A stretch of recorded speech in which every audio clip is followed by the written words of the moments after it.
Shalom and welcome to 2 Minutes of Torah. This year is entitled, Is it good to make early Shabbat? So the Gemara in Daf Yomi Berachot talks about, Zayin and Aleph talks about rabbis that daven on Erev Shabbat early. They daven Shabbat davening on Erev Shabbat. They made early Shabbat. So it sounds like it's great. So the answer is yes and no. For eating Shabbat early, Tosefet Shabbat, mitzvah from the Torah, and details about how to bring it in, when to bring it in. It's a great mitzvah to add on to the Kedushat Shabbat. Wonderful, before Shabbat and not to let Shabbos go at the end, to keep going and keep the Kedusha Shabbos. Beautiful. That's all fine. So the answer to the question, is it good to make early Shabbat? Sure. Where things get tricky is the tefillot. Mincha, you daven mincha. We could daven mincha from the afternoon time all the way up to Shkia. So you daven before Plag Mincha. That's fine. You can daven in the afternoon, different times for Mincha. Where things get tricky is Mariv. Why? Because what's going on? You daven Mariv early before sunset. Ma'ariv, Erev. So how do we do that? So we're relying on Rabbi Yehuda, who maintains that the time for Mariv is not from the nighttime, it's from Plag Mincha, which is about an hour and a quarter or so before sunset. So you could daven Mariv like him. The only thing that gets a little bit tricky is what?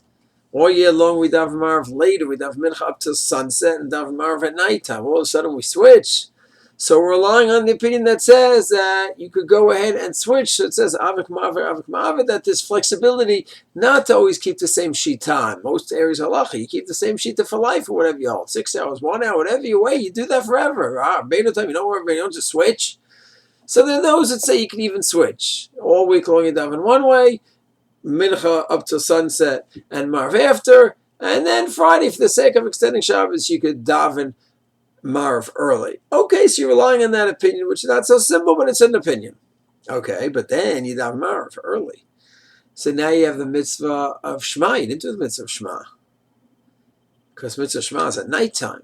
So you're going to have to do Shema again. So that's a few problems here. Why?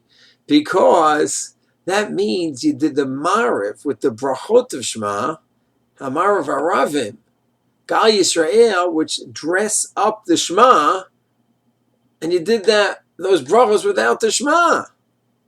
So yes, those brachos exist independent. It's not like Aniach Tefillin, which doesn't exist without putting on Tefillin.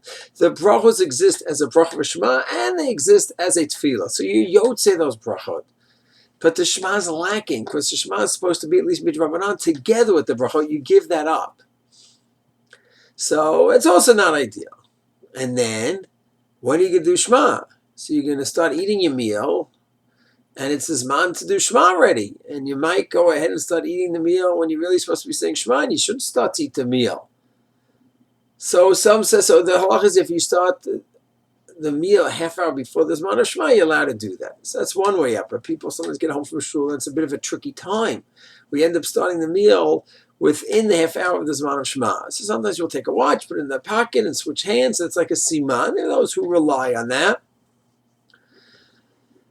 But then, when do you do the mitzvahs? Reasons you want to do Shema right away. So it's a nice thing to do Shema right at Seis. But halachically, if you did start before they started the meal before the Shema, half hour before, so you could say Shema later, anytime during the night, like any night during the week. We daven at 9, 10 at night, so we wait for Shema.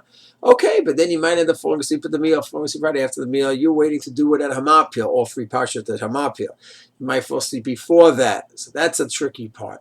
The bottom line is there's a lot of tricky issues over here. Luckily, Yesh Al Misa, there's a who to rely on, yes. And for many people, their kids are young, and if you wait to make Shabbos later, the kids won't have a Shabbos meal. It's understandable.